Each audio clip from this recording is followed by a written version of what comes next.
स्वागत है दोस्तों आपका हमारे यूट्यूब चैनल में। आज हम इंग्लिश लिटरेचर के एक बहुत ही प्रसिद्ध कवि अल्फ्रेड लॉर्ड टेनिसन के इम्पोर्टेंट वर्क को देखेंगे।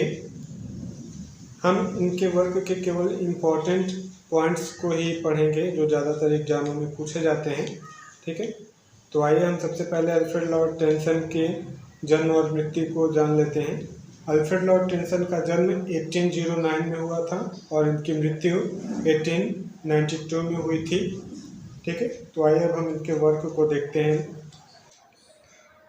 तो आइए अब हम सबसे पहले अल्फ्रेड लॉर्ड टेनिसन के मड नामक वर्क को देखते हैं। Mud 1855 is Tennyson's poem in 3 parts. It is inspired by Charlotte Rosa Baring।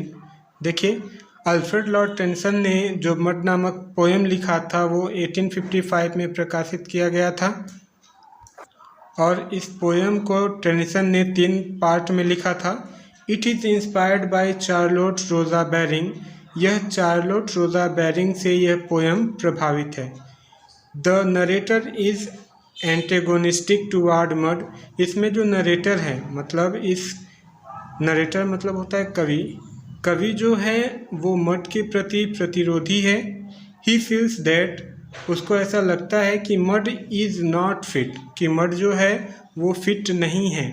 For him, उसके लिए, टू बी ए वाइफ, कि उस मतलब मड जो है अपने पत्नी के प्रति फिट नहीं है।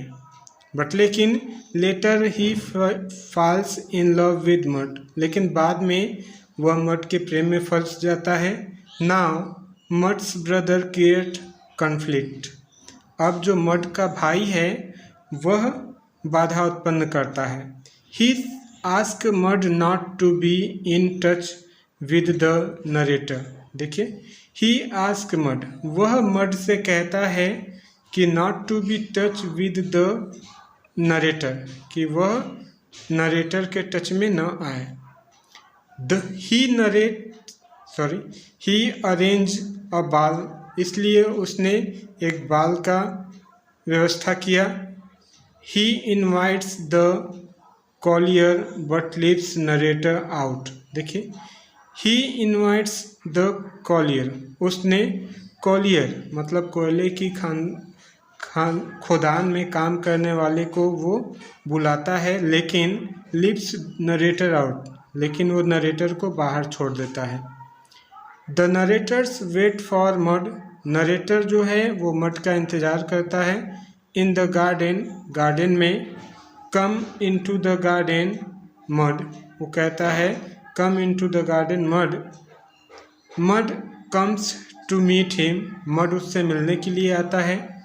Her brother also comes and strikes the narrator, और उसके साथ उसका भाई भी आता है जो नरेटर से टकराता है। स्ट्रिक्स मतलब होता है टकराना। Who kills him in a duel, जो द्वंद्वी में उसे मार डालता है। The narrator flees to France, उसके बाद नरेटर जो है वो फ्रांस भाग जाता है। He comes to know about the death of Maud, उसके बाद वो मड के मृत्यु के बारे में जानने के लिए आता है। The narrator loses sanity and imagines himself as dead. देखिए, the narrator loses sanity, narrator मतलब कवि जो है उसे वह अपना विवेक खो देता है। And imagines himself as dead, उसे खुद का प्रतिबिंब नजर आने लगता है कि वो खुद मरा हुआ पड़ा है।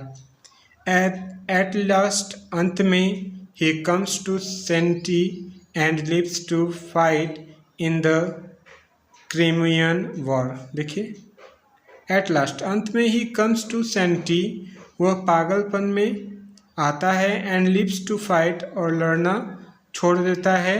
इन द क्रिमियन वॉर, मतलब क्रिमियन वार में वो लड़ना छोड़ देता है। The poem presents a distorted view of a single reality. यह पोएम व्यक्त करता है एक विकृत दृश्य को, ऑफ अ सिंगल रियलिटी, जो एक वास्तव की रियलिटी होती है। ठीक है, तो यहाँ पे हम हमारा मड नामक पोएम जो अल्फ्रेड लॉर्ड टेनिसन ने लिखा था वो ख़त्म होता है। तो आइए अब हम इन मेमोरियम नामक वर्क को देखते हैं। इन मेमोरियम AHH का मतलब होता है Arthur Henry Hallam is Tennyson's poem. जो इन मेमोरियम नामक वर्क है ये टेनिसन का पोएम है। It takes 70 year to complete. इसे पूरा करने में टेनिसन को 17 साल लगे थे।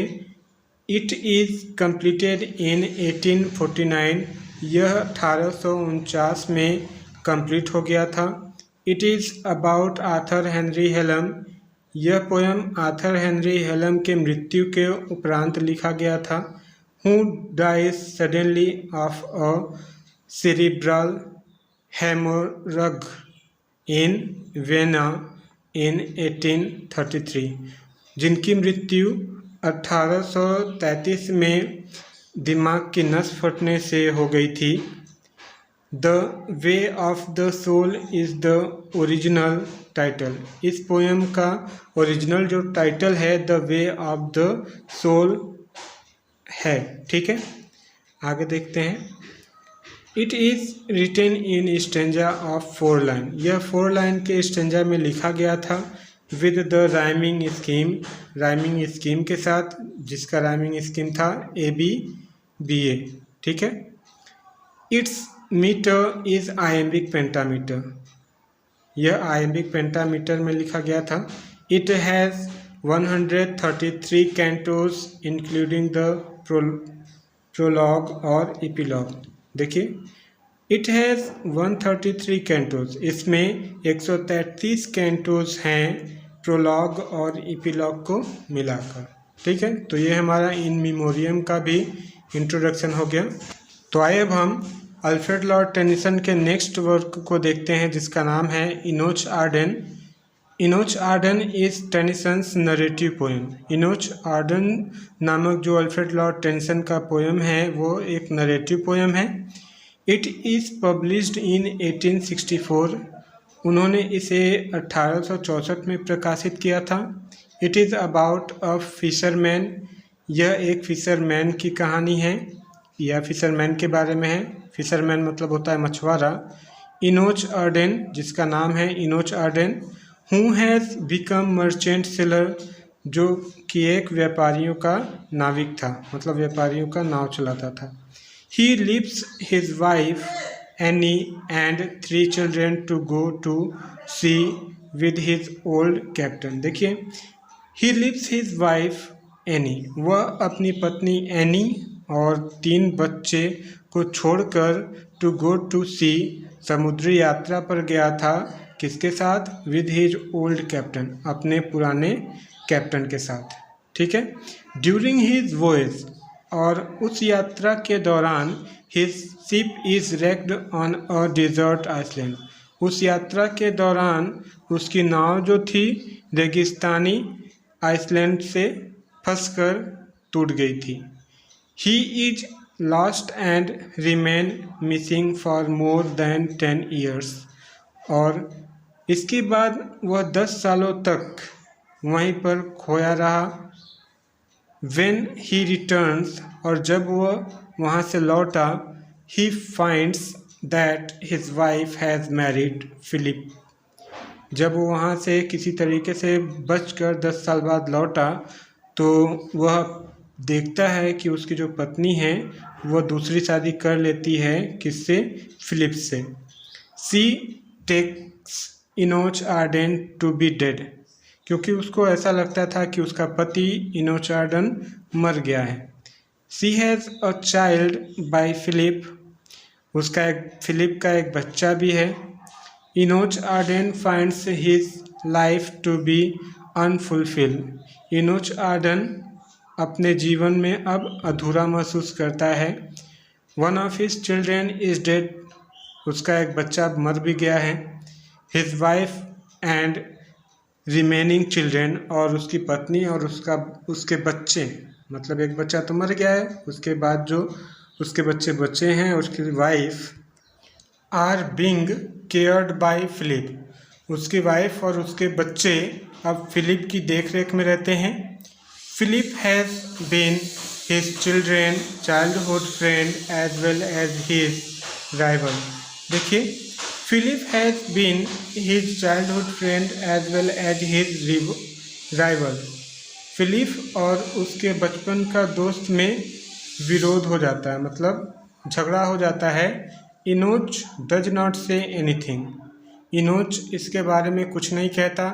He never tells that he is alive, वह कभी नहीं कहता अपनी बीवी से या फिलिप से कि वो जिंदा है, he does not want to spoil her happiness, क्योंकि वह फिलिप्स और अपनी बीवी का खुशियों को बर्बाद नहीं करना चाहता था। He comes to face a tragic death, और तभी उसकी मृत्यु हो जाती है। He died of a broken heart fail होने से।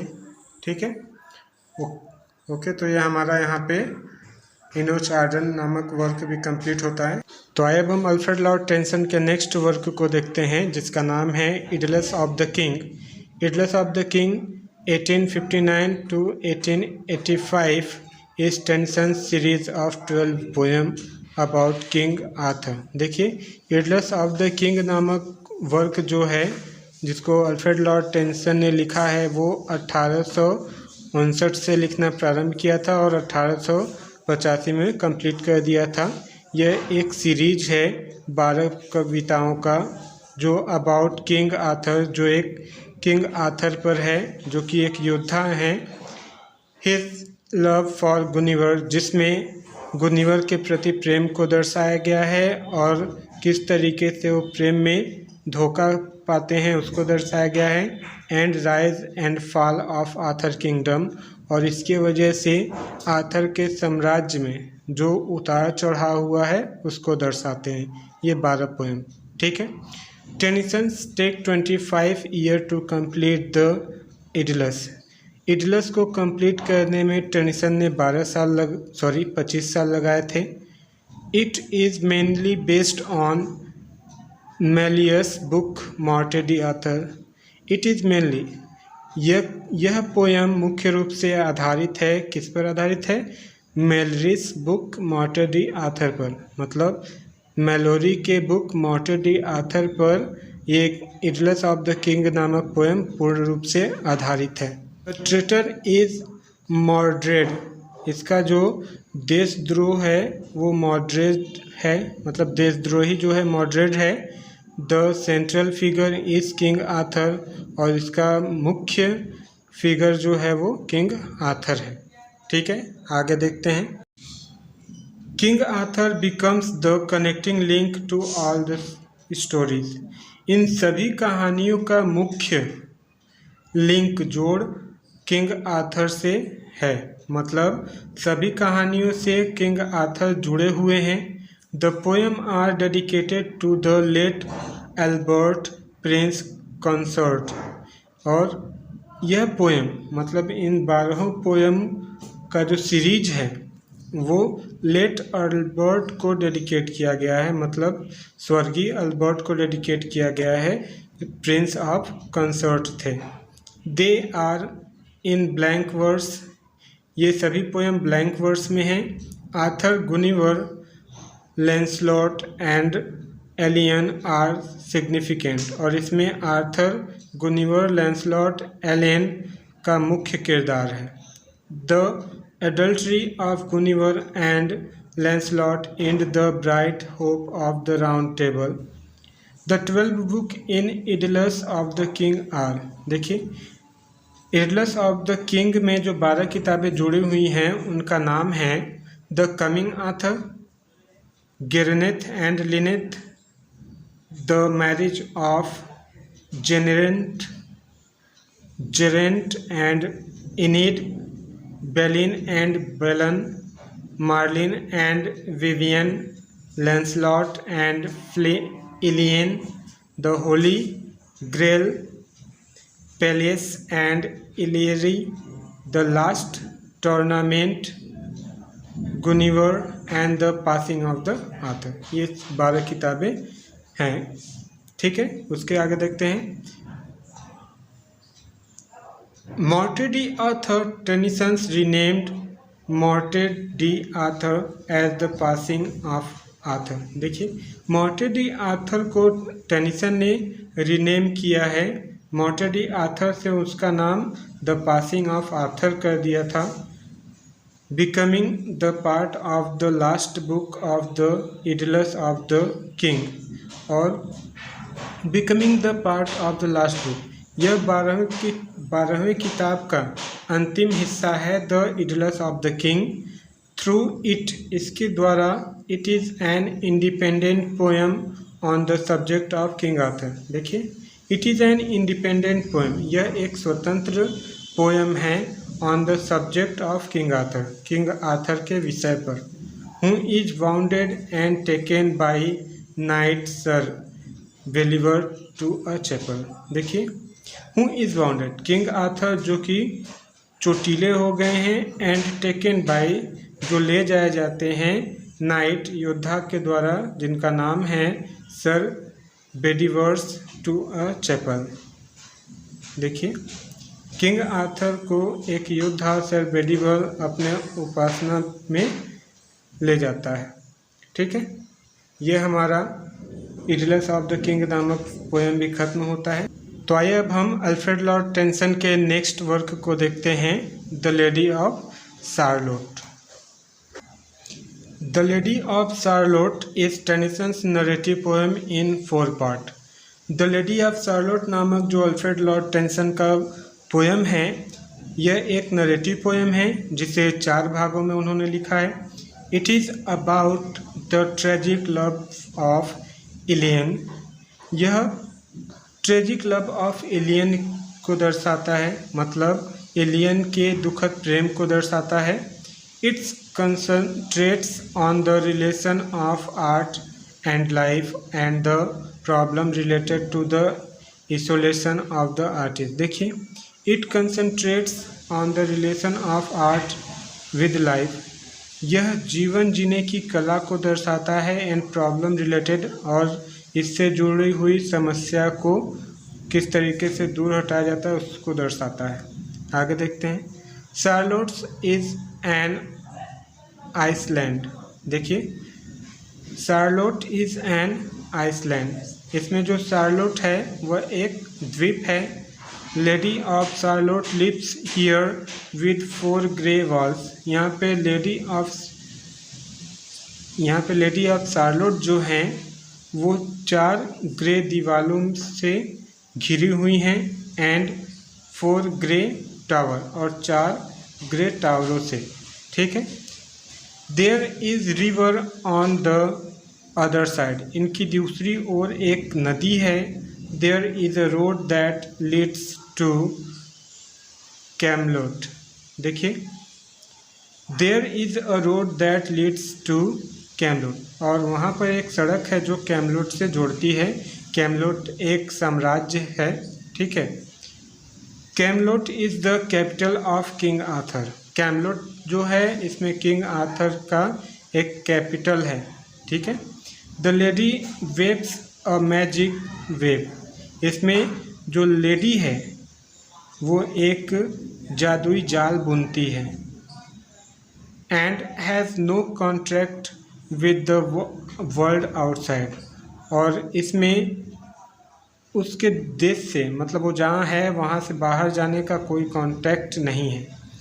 सी हैज़ अ कर्स, और सी हैज़ अ कर्स, उस पर उसने एक अभिश्राप है, उस पर उसका एक अभिश्राप है कि the curse is that if she looks towards Camelot, और ये अभिश्राप वह था कि यदि वह कैमलोट की तरफ देखती है तो सी विल डाई, तो वो मर जाएगी। सी कीप्स अ मिरर, इसलिए वह एक दर्पण लेती है। She sees the reflection of the road, और वह सड़क के प्रतिबिंब को देखती है।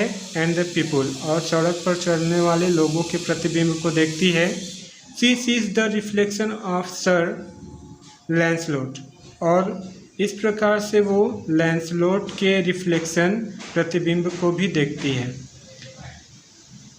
सी फील्स अट्रैक्टेड, और सर लैंसलॉट को देखकर वह उनसे आकर्षित होती है। She fails to restrain herself, और वह अपने आप को मना नहीं पाती। She lifts her web and looks down to Camelot, इसलिए वह अपनी जाल को छोड़ देती है और नीचे कैमलोट को देखती है। The curse fall on her, और इसलिए वो जो अभिश्राप था उसका उस पर गिर गया, मतलब वो अभिश्राप उसको लग गया।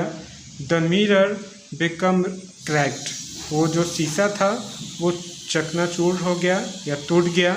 She comes out of her room, वह अपने कमरे से बाहर निकलती है। She finds a boat and write her name, और अपने कमरे से बाहर निकलती है और एक नाव पाती है और उस पर वह अपना नाम लिखती है, उस नाव पर वो अपना नाम लिखती है। She looses the chain and moves towards Camelot, और वह उस नाव के चैन को, मतलब जिस चैन से नाव बंधी हुई थी उस चैन को ढीला करती है और कैमलोट की ओर जाती है। सी सिंग्स हर लास्ट सॉन्ग, और वह अपना अंतिम गीत गाती रहती है। सी डाइज वाइल सिंगिंग, और जब वो गीत गाती रहती है तभी उसकी मृत्यु हो जाती है। Lancelot recognise her and feel sad over her death, Lancelot उसे पहचान लेता है और दुख व्यक्त करता है उसकी मृत्यु पर। He prays to God to shower grace, और वह भगवान से प्रार्थना करता है कि भगवान उस पर कृपा बरसाए। द पोएम इज सिम्बोलिक, यह पोएम जो है एक प्रतीकात्मक है। The lady's confinement to her room away from human life is nothing but an escape from real life. देखिए, द लेडी कॉन्फिनमेंट, यहाँ पे जो लेडी थी लैंसलॉट, उस शार्लोट, सॉरी, इस पोएम में जो लेडी है वो शार्लोट, वह एक सीमाबद्ध है, ठीक है। टू हर रूम, अपने कमरे से वो बद्ध है। अवे फ्रॉम ह्यूमन लाइफ, और वो मनुष्य के जीवन से दूर है।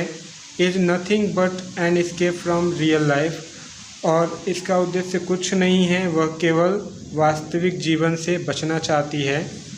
The lady is the symbol of the artistic, और इसमें जो लेडी है वह एक आर्टिस्ट, एक कलाकार की प्रतीक है। मतलब इस पोएम में जो लेडी है वो एक कलाकार की प्रतीक है।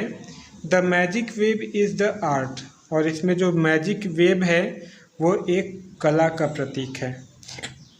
The ladies aloofness is the isolation, और इसमें जो लेडी है वो उदासीन का प्रतीक है जो अलगाव चाहती है। The looking a Camelot is the desire to come in touch with reality. Looking a Camelot, और जो वो लड़की कैमलोट को देखती है, इज़ द डिज़ायर, वह कैमलोट, देखिए कैमलोट इसमें जो कैमलेट है वो किसका प्रतीक है? Is the desire to come to touch with reality. Camelot जो है शार्लोट का वो डिज़ायर है कि वो वास्तविकता से जुड़ी रहे। The island itself is the symbol of poetic expression, और इसमें जो आइसलैंड है, द्वीप है, ये खुद में एक प्रतीक है पोएटिक एक्सप्रेशन, एक काव्य भाव को दर्शाता है, जो एक काव्य भाव को दर्शाता है। आगे देखते हैं। Tennyson has written 2 words of the poem, this poem. Tennyson ने इस पोएम के 2 वर्ड्स लिखे हैं, ठीक है, 2 वर्जन लिखे हैं। वन वर्जन इज़ पब्लिश्ड इन 1833, इसका जो पहला वर्जन है वो 1833 में प्रकाशित होता है, विद 20 स्टेंजाज, जिसमें 20 स्टेंजा होते हैं। एंड द अदर वर्जन, और जो दूसरा वर्जन है, इज पब्लिश्ड इन 1842, वह 1842 में प्रकाशित करते हैं, जिसमें 19 स्टेंजा होता है। The expression I am half sick of shadow, और उसमें ये व्यक्त करते हैं, मतलब इस दूसरे वर्जन में वो ये व्यक्त करते हैं कि I am half sick of shadow. ठीक है। रिवील्स टेनिसन्स पोएटिक, जो टेनिसन के काव्य रचना के गुण को दर्शाता है। ठीक है, आगे देखते हैं। The poem is remarkable for its music. यह पोएम अपने म्यूज़िक के कारण उल्लेखित किया जाता है या प्रचलित है। Its sensuousness, its romantic element and its pictorical quality. देखिए, इट्स सेंसुअसनेस, यह इंद्रियग्राम्य है। इट्स रोमांटिक एलिमेंट्स, और इसके जो तथ्य है वो रोमांटिक हैं। एंड इट्स पिक्टोरियल क्वालिटी, और इसकी जो पिक्टोरियल क्वालिटी है, मतलब इस कविता के सजीव गुण और रोमांटिक इंद्रियग्राम्य, ये सभी उल्लेखनीय हैं। ठीक है, तो ये हमारा यहाँ पे पोएम कंप्लीट होता है। Okay bye. इसके आगे हम नेक्स्ट वीडियो में अल्फ्रेड लॉर्ड टेनिसन के कुछ और वर्क को डिस्कस करेंगे। Okay bye.